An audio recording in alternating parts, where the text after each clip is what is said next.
সিলেটের রায়নগর আবাসিক এলাকায় একটি বাসায় স্বামী, স্ত্রী ও গৃহকর্মীকে কুপিয়ে হত্যা করে বাসা লুট করেছে দুর্বৃত্তরা। এই মুহূর্তে দুর্ঘটনাস্থলে আছেন সহকর্মী গুলজার আহমেদ।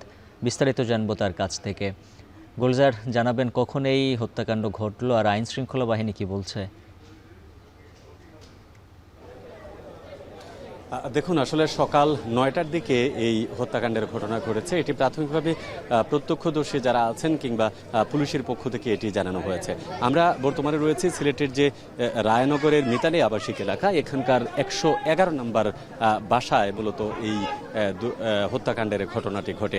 আমরা প্রত্যক্ষদর্শী এবং প্রতিবেশী যারা আছেন তারা যেটি বলছিলেন যে মূলত আজকে সকাল ৯টায় বিদ্যুৎ চলে যাওয়ার পর অনেকটা যেহেতু দেরিতে ঘুম থেকে উঠেন এবং বাসার মালিক আব্দুস সাত্তার ৭৫ বছর বয়সী এবং তার স্ত্রী সুরাইয়া বেগম এবং সাথে একজন গৃহকর্মী আছেন আমেনা, এই তিনজন ঘুমাচ্ছিলেন।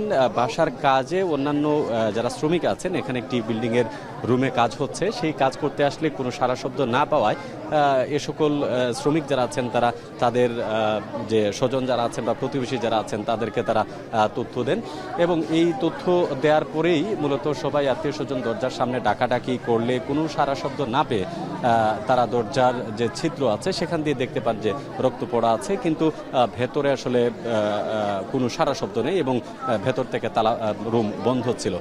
সেই অনুসারেই তারা আসলে পুলিশকে ফোন দেন এবং পুলিশ আসার পর দরজা ভেঙে তারা ভেতরে প্রবেশ করে কিছুক্ষণ আগে সিলেটের পুলিশ কমিশনার যিনি মুর্শেদ শামীম, তিনি যেটি আমাদেরকে বলেছেন যে তারা ভেতরে গিয়ে ৩টি লাশ মানে মরদেহই কোপানো অবস্থা এবং গলাকাটা অবস্থায় তারা পেয়েছেন এবং তারা ধারণা করছেন এটি স্পষ্টভাবে হত্যাকাণ্ড। তবে কারা হত্যাকাণ্ড করেছে, কেন করেছে, কিভাবে করেছে বিস্তারিত তারা এখন পর্যন্ত আসলে জানতে পারেনি। বলছেন যে ঘটনা যেহেতু তদন্তনাধীন এবং তারা এই মুহূর্তে কাজ করছেন, এখানকার ঘটনার সাথে যে সকল আলামত আছে সেগুলো তারা সংগ্রহের চেষ্টা করছেন। হয়তোবা মরদেহগুলো উদ্ধার প্রক্রিয়ার পর আনুষ্ঠানিক শেষে এ বিষয়ে পুলিশের পক্ষ থেকে হয়তোবা আবারও আমাদেরকে গণমাধ্যম কর্মী যারা আছে তাদেরকে তথ্য জানানো হতে পারে। তবে পুলিশ ধারণা করছে যে যেহেতু বাসায় লুটপাটও হয়েছে, সুতরাং এটি ডাকাতি এরকম কিছু হতে পারে, কিন্তু কিভাবে হলো, কখন হলো সেই বিষয়ে তারা স্পষ্ট কোনো ধারণা দেননি। তো এই ছিল আমার কাছে সিলেট থেকে এই যে আজকের 3টি হত্যাকাণ্ড ঘটেছে তার সর্বশেষ তথ্য। উজ্জ্বল।